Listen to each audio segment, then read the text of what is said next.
My son called me at 7:42 a.m. I remember the exact time because I was standing in my kitchen, watching the coffee drip slowly into my favorite mug, the blue one with the chipped handle. The house was quiet, peaceful. The kind of quiet you earn after decades of raising a child alone and finally reaching a stage where no one needs anything from you. When I saw Jason's name on my phone, I smiled. I thought he was calling to say good morning, or maybe to ask a small favor, or foolishly to invite me to dinner. Instead, the moment I answered, he said something that should have destroyed me. Mom, I'm getting married tomorrow. I emptied your bank accounts and sold the house. Bye, no greeting, no hesitation, no apology, just that. The line went dead. I didn't scream, I didn't drop the phone, I didn't collapse into a chair, I laughed out loud. Before I continue, let me say this quickly. If you enjoy real-life stories about family, betrayal, and quiet strength, please like this video and subscribe. It helps more people hear stories like mine. And if you're listening, leave a comment telling me what city you're watching from. It still amazes me how far these stories travel. Now let me tell you why I laughed. Because Jason had no idea what he'd just done. I'm Helen Whittaker, and I'm 63 years old. I've lived long enough to know the difference between real power and borrowed confidence. I've also lived long enough to know that people who announce victory too early usually don't understand the game they're playing. Jason thought he had ruined me. He thought I was about to panic, cry, beg, show up at his wedding humiliated and broken. Instead, I sat down at my kitchen table, took a slow sip of coffee, and smiled wider than I had in years. You see, my son believed three things, and every single one of them was wrong. He believed the money was truly his to take, the house was truly his to sell, and that I was too old, too soft, and too unaware to fight back. That belief was about to cost him everything. I raised Jason by myself. His father passed away when Jason was 9, and from that moment on, I became everything: provider, protector, disciplinarian, comfort. I worked quietly. I saved carefully. I didn't live extravagantly. I planned, because when you raise a child alone, you learn something early: no one is coming to save you. Over the years, Jason grew ambitious, charming, confident. He learned how to talk his way into things. He learned how to sound responsible without always being responsible. And I'll admit it, I trusted him longer than I should have. Last year, when he offered to help organize my finances, I said yes. Not because I needed help, but because I believed helping made him feel useful, trusted, needed. That was my mistake. But it wasn't the mistake he thought it was. As I sat there in my kitchen after that call, my phone still warm in my hand, a strange calm settled over me. Not denial, not shock, clarity. I replayed his words in my head. I emptied your accounts. I sold the house. He was so confident, so sure, and that's when I realized something important. Jason had acted fast, too fast to understand what he was actually touching. I stood up, walked to the hallway closet, and pulled out a slim metal filing box. Inside were folders I hadn't opened in years: deeds, trust documents, contracts, things boring people ignore and greedy people never read closely enough. I didn't open them yet. I didn't need to, because I already knew what Jason didn't. The house he thought he sold wasn't the house I truly owned. The money he thought he stole wasn't the money that controlled my life. And the woman he thought he'd outsmarted had spent decades preparing for moments exactly like this. Jason was celebrating, I was calculating. And while he believed his future had just begun, his consequences were already moving toward him, quietly, legally, and completely unstoppable. By the time he realized the truth, it would be far too late. I didn't move for a few minutes after that call, not because I was frozen, but because I was listening to my own breathing, listening to the silence of my home, listening to the truth settle in. Then I did something that might surprise you. I checked my bank accounts.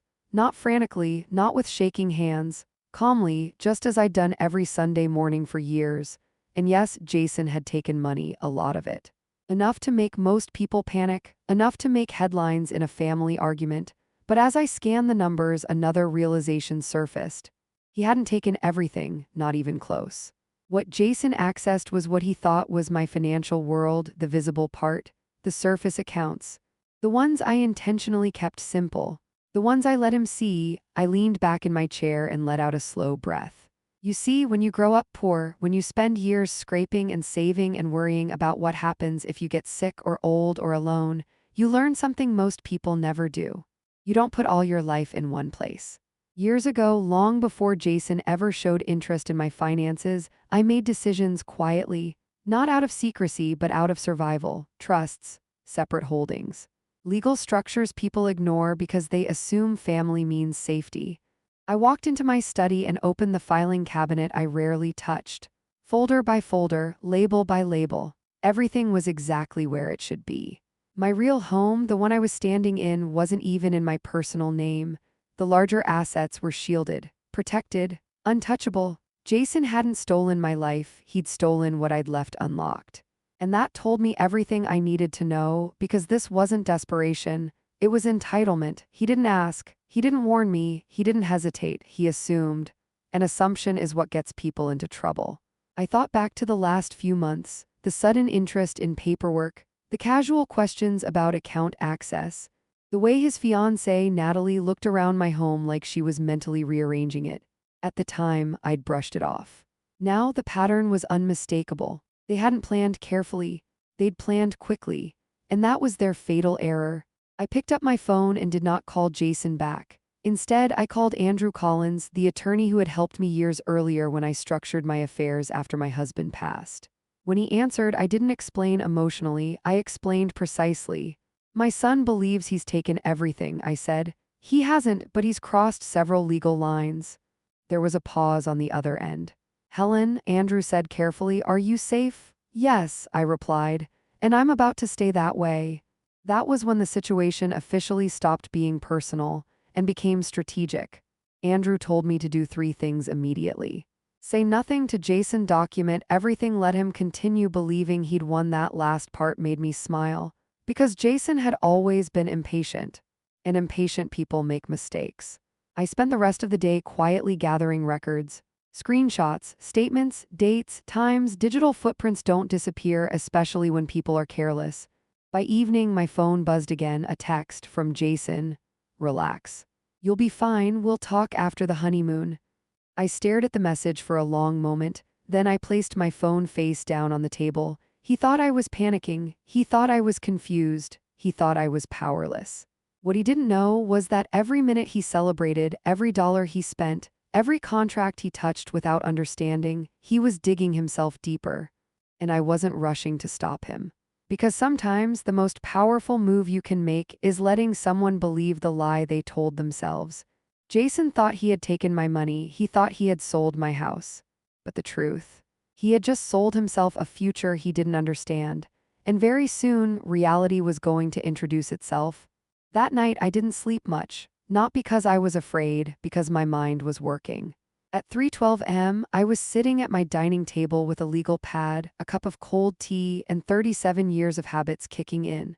When you spend your life managing details, you don't unravel when things go wrong, you organize.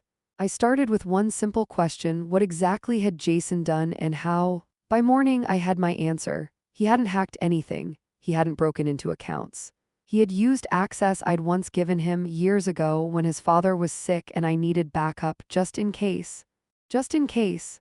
Those words echoed now like a warning I'd ignored, but here's what Jason didn't understand.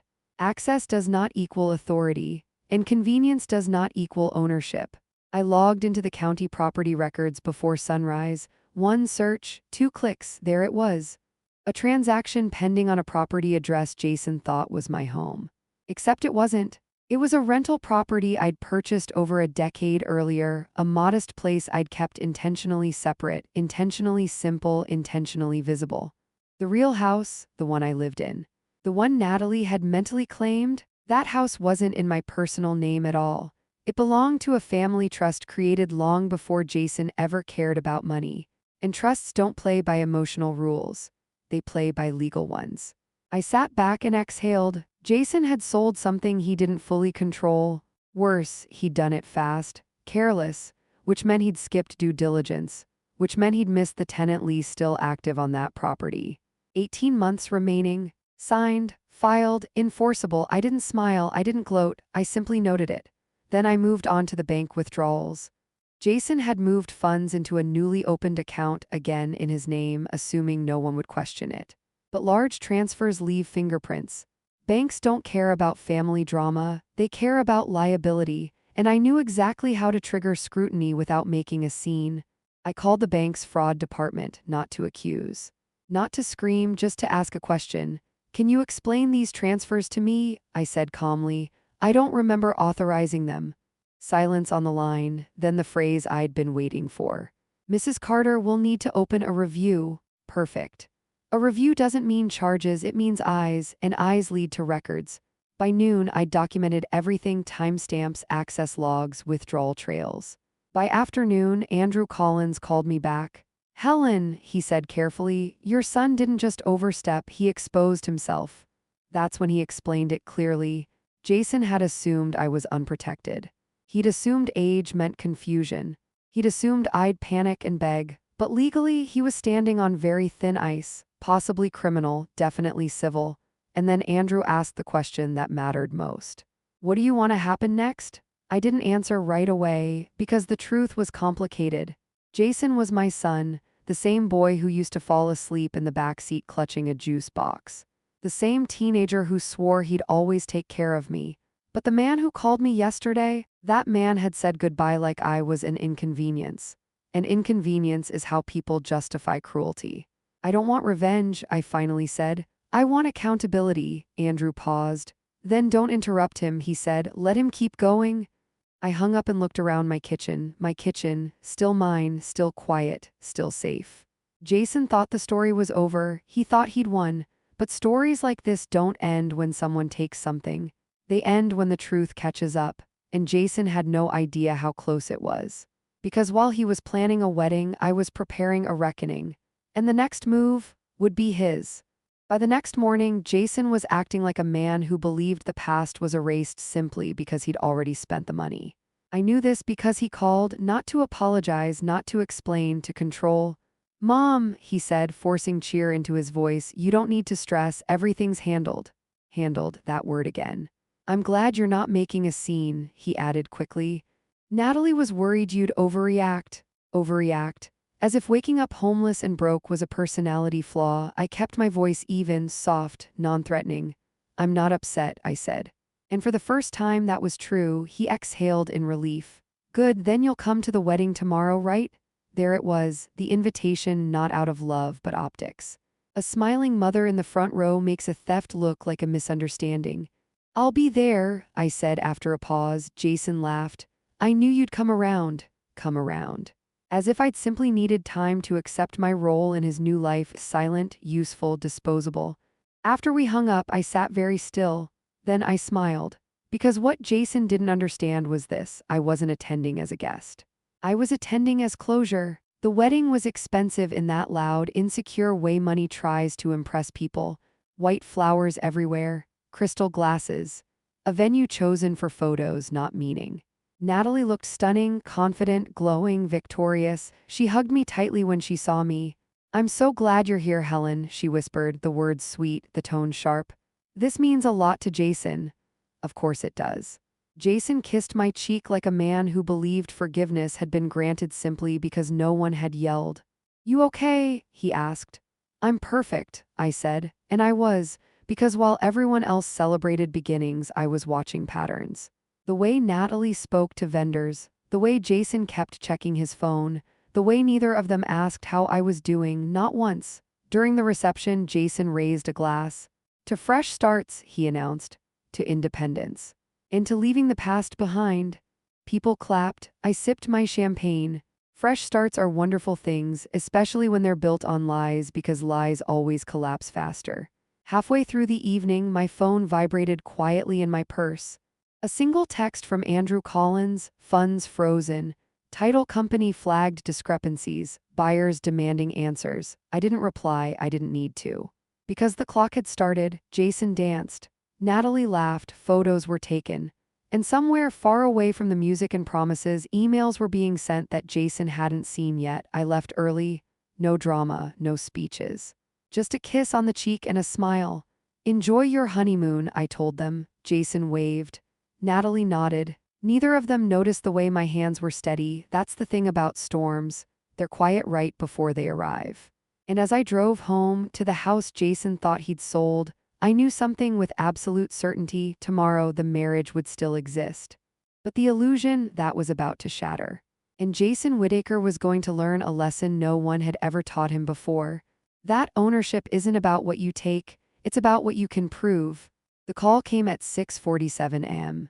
I remember the time because I'd already been awake for hours, sitting at my kitchen table with my hands wrapped around a warm mug, watching the sun creep through the curtains. Jason's name lit up my phone. I didn't answer right away. I let it ring once, twice, 3 times, then it stopped. 5 seconds later it rang again. This time I picked up. "Mom," he said, and the confidence was gone. His voice sounded thin, tight, like someone holding a door shut against something heavy. "What's wrong?" I asked calmly. There was a pause, then words spilled out in a rush.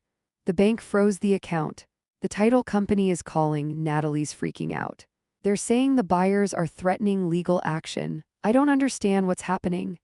I closed my eyes, not because I was overwhelmed, because I'd been waiting for this exact moment.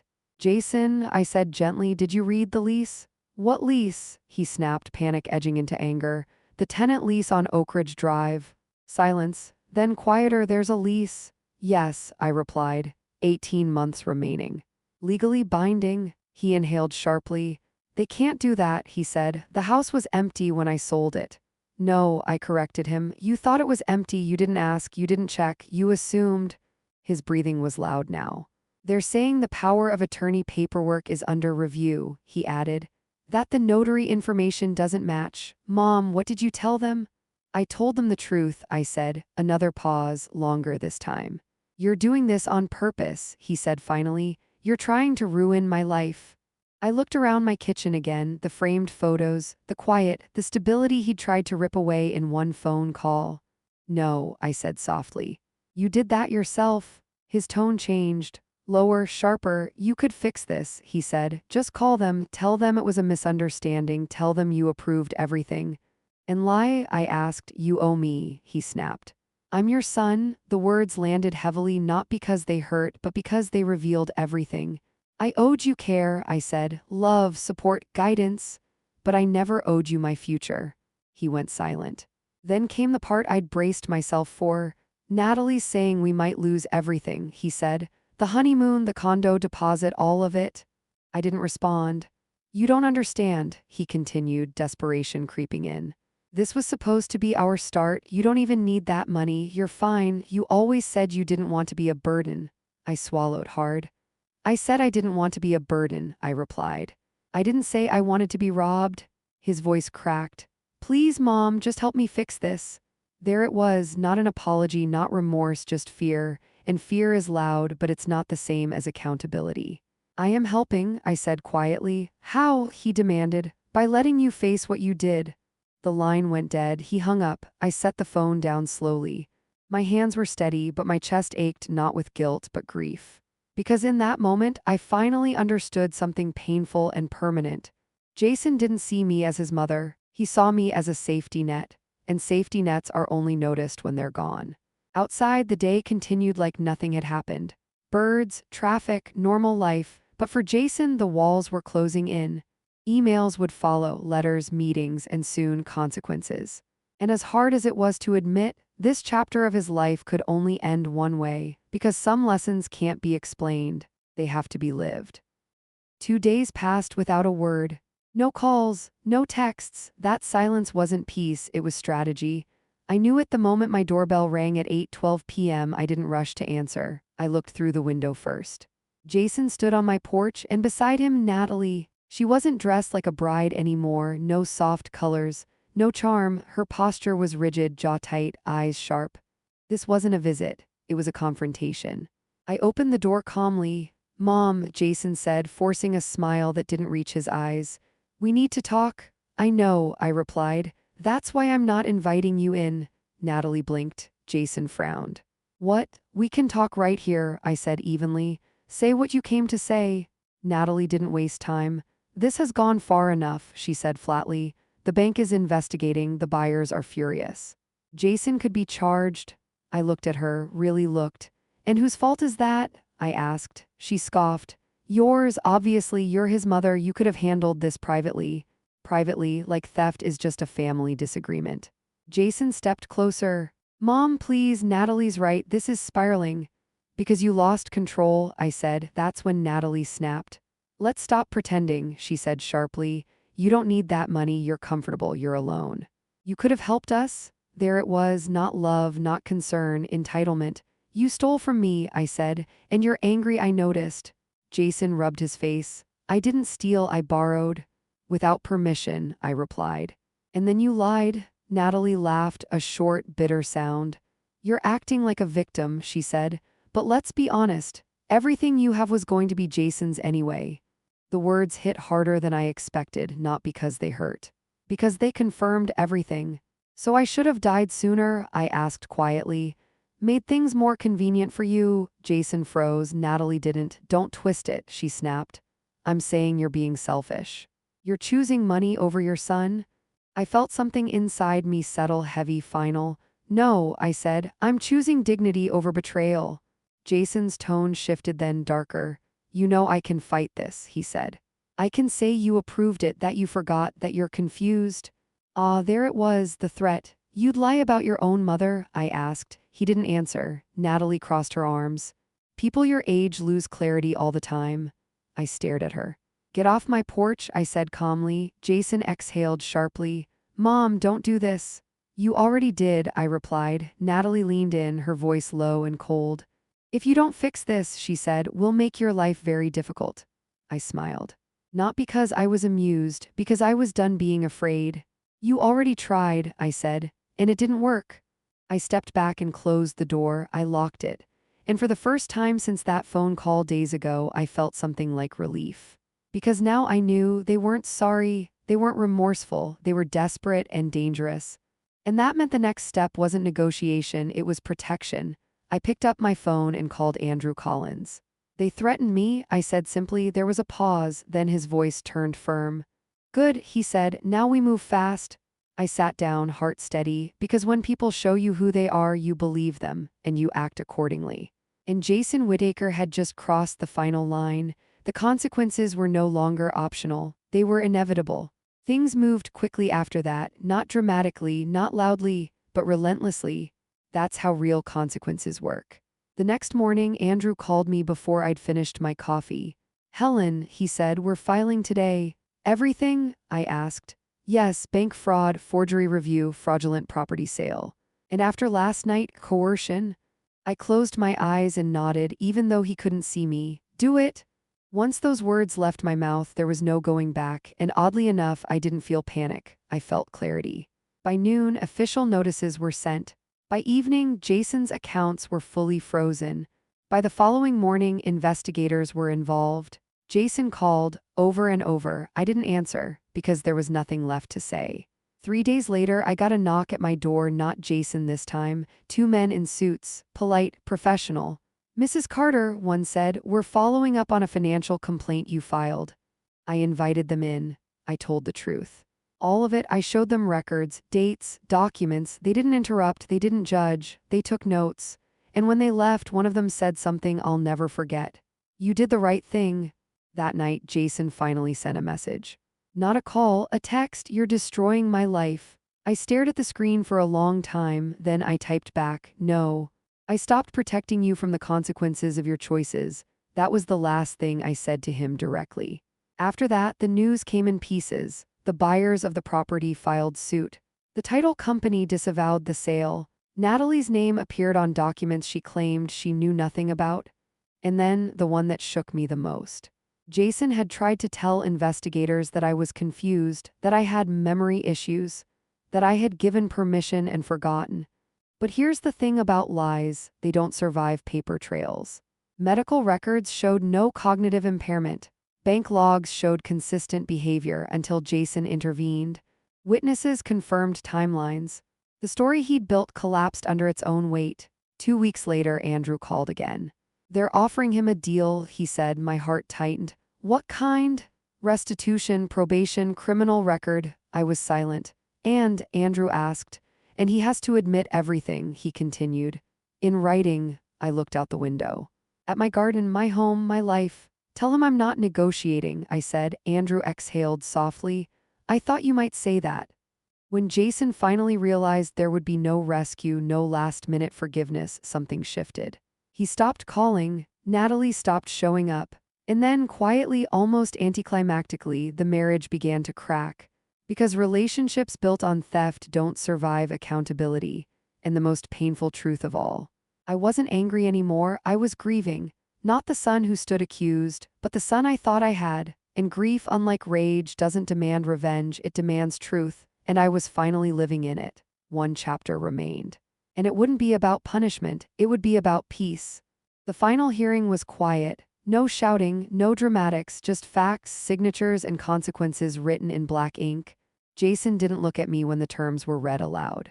Restitution, charges finalized, assets seized, and a future that looked nothing like the one he thought he'd bought with my life. Natalie wasn't there, their marriage didn't survive the truth, it rarely does. When it was over, Andrew gathered his papers and touched my arm gently. "You're free now," he said. "Free?" The word followed me all the way home. Not free from pain, that would take time, but free from fear, free from manipulation. Free from the version of motherhood that demanded silence in exchange for love. I sat in my living room that evening as the sun dipped low, casting warm light across the walls Jason once thought he owned. I didn't cry. I didn't celebrate, I breathed, for the first time in weeks, fully. The restitution payments started slowly. They would take years, but the money didn't matter the way it once had. What mattered was this: my life was mine again. I rekeyed the locks, updated every account, reviewed every document, then I did something unexpected. I enrolled in a local workshop, helping older women protect themselves financially. I told my story not with bitterness, but with honesty, and something incredible happened. Women started opening up, about sons, daughters, relatives who crossed lines and called it love. I watched recognition flicker across their faces. Relief. They weren't alone, neither was I. Months passed, my home stayed quiet but not lonely. Friends came by. Laughter returned. Peace settled in. I still think about Jason. Not every day, not with anger, with acceptance. I didn't lose a son, I lost an illusion. And what I gained instead was far more valuable. Clarity, boundaries, self-respect. So if you're listening to this and something feels familiar, if someone in your life makes you feel guilty for protecting yourself, hear me clearly. Love does not require surrender. Family does not justify betrayal. And age does not mean weakness. Sometimes the strongest thing a mother can do is refuse to be silent. Thank you for listening to my story. If it resonated with you, please like and subscribe for more stories like this and share your thoughts in the comments. You're not alone, and it's never too late to choose yourself.